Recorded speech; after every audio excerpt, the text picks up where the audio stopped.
सांस बनी दिल में उतर जाती, पूरा इनके पता जस पर सर जाती, तन ताक दे तो छोटी तो मर जाती।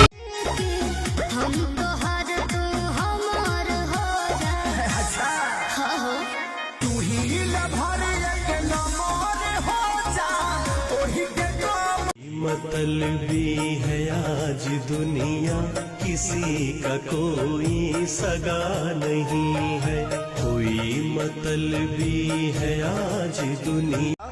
ओरचन के संगे घाटी आजादो जी के लाठी बार बार ना मिले, ऐसन का पकड़ लो ना। तो कवलो सन लगा रे लुबे हो